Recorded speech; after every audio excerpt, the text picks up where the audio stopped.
Hi, this is Mark from longonthewatch.com. I told you I'd start reviewing other watches. So what is a watch guy to do? Well, he goes out and buys watches. I guess it started with the Doxa Clive Cussler.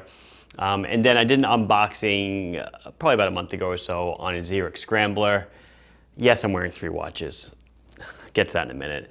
Then I think it was this one that I picked up in Chicago, and then this one that just came in a few days ago. So I don't have to do a wrist check because I'm going to show all of them to you on the camera.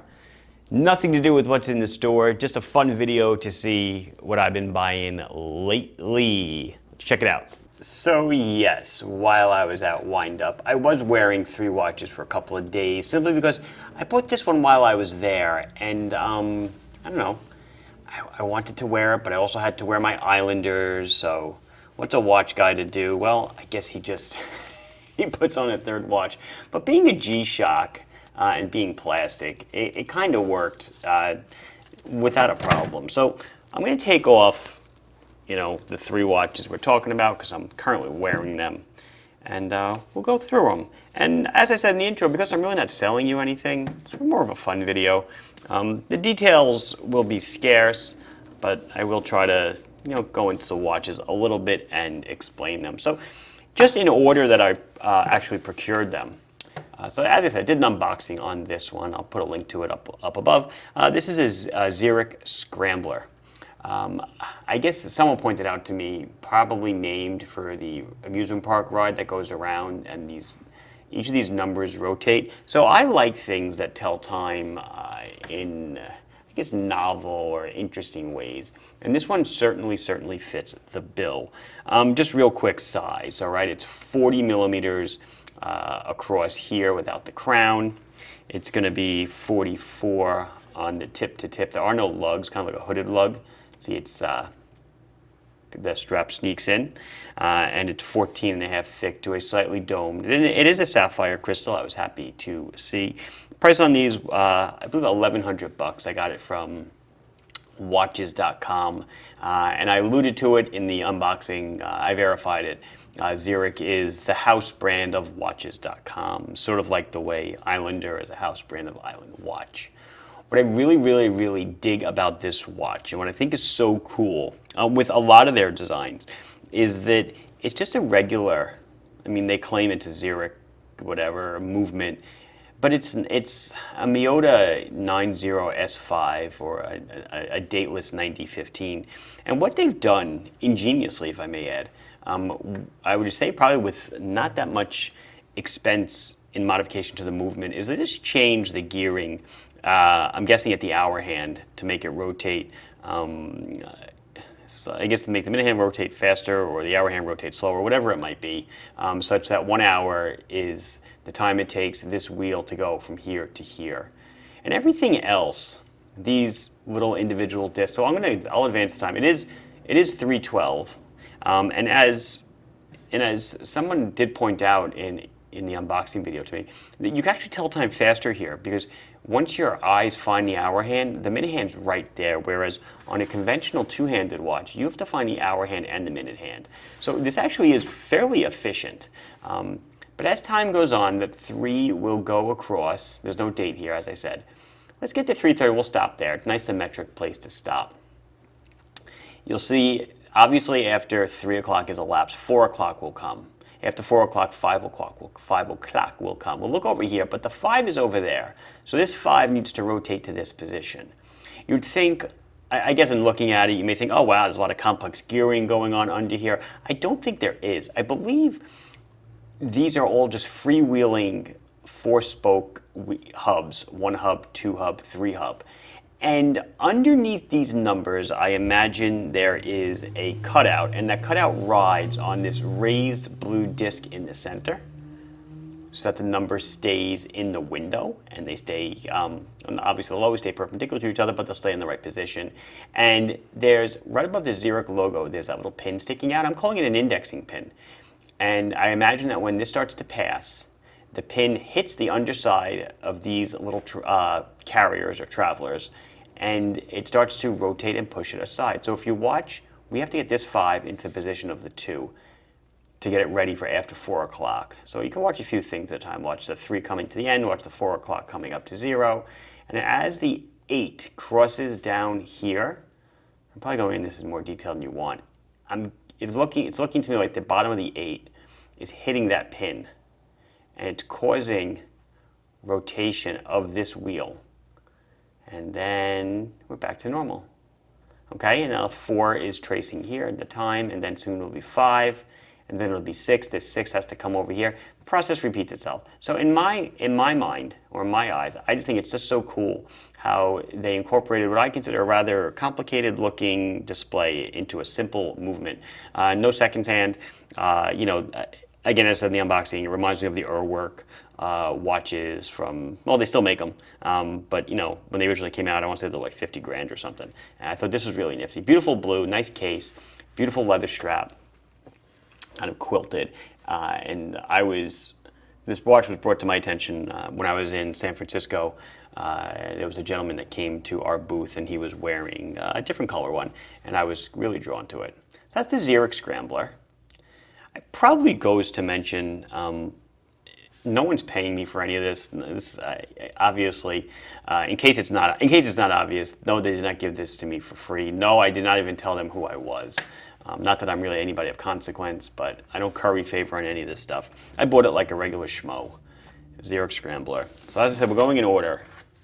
So when I was at Wind Up, actually I'll back up a bit. So this is what they call the Casioak, right? Because it looks like a royal oak, kind of like that design, that Henta design, or Genta design, however you want to say it.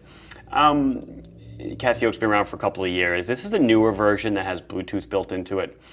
And I saw one of these, obviously I've seen them all over the internet, but I saw one of them on the wrist of my daughter's former sensei, Sensei Casio. Shout out to you. And he was wearing a gray one. I simply loved it. And then I said, you know what, I got to get one of these. So when I was when I was at Wind Up, Casio had a booth. And I walked over and I checked it out. I saw the yellow and I had to have it. So this was like $160, I think. Yes, I paid full retail. It's a 42-ish. This is 45. This is like a 45 from here to here. Okay, and it's like 12 millimeters thick. So it's actually relatively thin for it being such a bulky watch. But it is a bulky 45 from the left to the right. Fully plastic. It comes in a bunch of different colors. As I said, this is the second version. You can read all the back there. It's solar powered, which is cool. It does have quick release spring pins for the strap. I assume you can buy other straps for it, but this strap matches perfectly. But it actually has it integrates rather nicely. It is amazing that it's amazing, one, that's $160, because it's amazing that it does so much for $160, and also amazing that they can charge that much for a piece of plastic.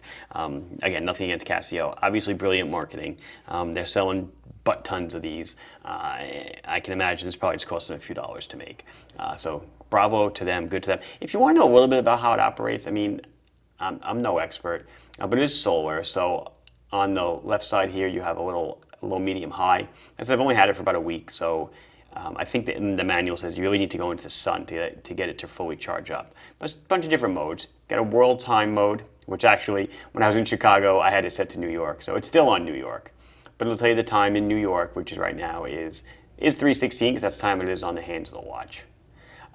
It has a stopwatch, has a timer, and then it has an alarm.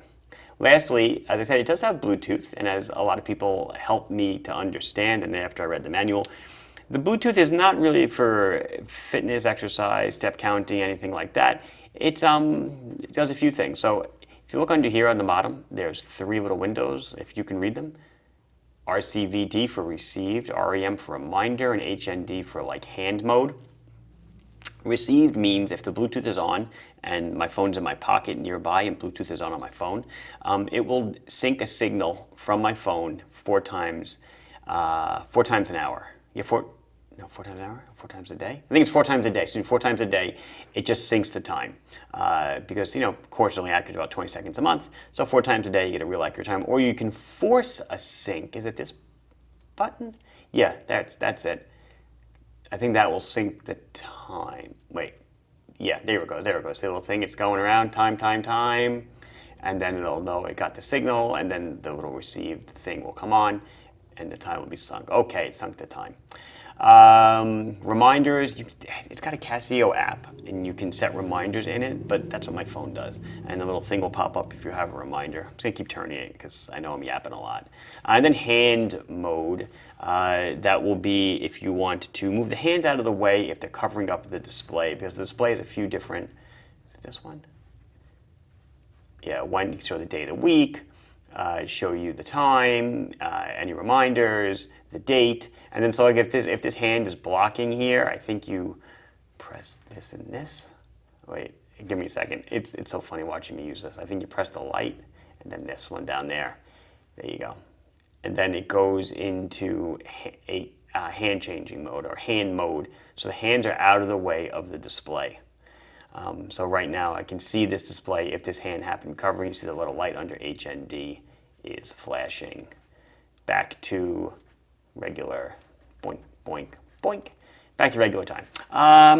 You know, I should do the loom, right? So I'll show you, this has a built-in light, also has loom, but I'll do the light, and I should do the loom on the Zeric as well. But I'll wait till I finish up the Flighty, and then I'll show them to you. So the elusive Seiko SNA413. Oddly enough, I just did a video on legible watches. This is not one of them. White dial, silver hands, but SNA411 is the Flightmaster that everybody knows and loves. There are two other varieties that I know of. The SNA413. There's another SNA, I forgot the number. It is full PVD. If somebody has one that want to sell it, reach out to me. I might buy it. So as I had said in a TGV video recently, I said I'm on the prowl for an SNA413. Someone reached out, it was Freddie D from Los Angeles. He actually asked me to shout him out, so there you go. He's like, hey, I have one. We agreed on a price, and I bought it. So it is the Flightmaster in all its glory. Alarm has an alarm, or as Freddie has it set up, I believe he has it set up as a second time zone still. I haven't changed it. You could do, even though it says alarm, yes, you can set it as a second time zone because the alarm time has to be slaved to the regular time first. Running seconds, elapsed minutes, screw down buttons for the chrono if you want to. I can get it with this glove, right? Yeah. You can start the chronograph. Of course, your famous 21mm lug width. Just an all-around great watch, start to stop. Screw down button, screw down crown, 200 meters of water resistance. It does have a Seiko Hardlex crystal. This one obviously is used, does have bumps and bruises. It could use, there we go. It could use a little bit of polishing if I want. I really don't want to. I'm going to leave it the way it is. Beautiful date. Like I said, on the prowl for an SNA413. Bezel's a little loose on this one. Rotates rather easily, so I will not be making any cockpit calculations with this, which is kind of funny. It's an E6B slide rule, in case you don't know. You can do a decent amount of math with this thing. You can do regular math, and then you could also do simple cockpit calculations, speed, velocities, knots to miles per hour, duration of flight, fuel remaining, pounds, gallons, all that stuff that you'll never, ever, ever need. So let's see. If I look at it, I'm going to assume that this is probably, it starts with an 8, the serial number. Probably not a 2018. I don't know, Freddie, do you know? Maybe it's a 2008. Maybe it's a 2018. I don't know. I don't know if this one was still being made in 18. So it could be an 8. So this could actually be 15 years old. It sure looks it. It's got a lot of use, but I simply adore it.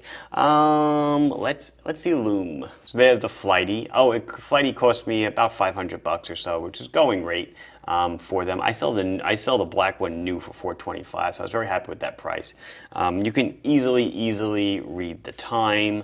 Let's back up. Let's see. Can we still see? Do I have to? So this is the G-Shock. The indices are not loomed. Let me do it. There you go. The indices are not loomed, just the hands are. But the camera's gonna have, there you go. So you can kind of see when the light goes on, you can see what it looks like. Really easy to see once the light goes on. And then the last one. Now the Scrambler looks awesome because they've got blue BGW9, I assume, for the numbers on the hours, and then the minutes are green.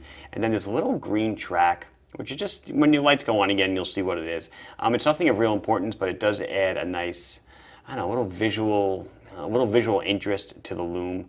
Looks really sweet. So that you were looking at 722 or so on that display. Really, really cool. And I do think that's going to do it for our little look at Mark's watches. I'm going to buy more stuff, folks. Don't worry. What I'm going to buy next, I have no idea. As you can see, my tastes go all over the place. $1,100, $160, $500. I mean, there are watches that I want that are in the 5 figures, and there are watches that I want that are in the low 3 figures. So we're all over the place, but I'll try to keep it interesting and try to keep buying stuff. And as you know, I pretty much don't sell anything, so probably gonna maybe build another watch chest soon. As Mark from LongOnWatch.com, showing you a couple of my recent acquisitions. Please like the video if you enjoyed it. Subscribe to the channel if you have not done so. Questions, comments, concerns, queries, anything else, put it down below, and I will address it as soon as I can. Thank you very much for watching. Bye-bye.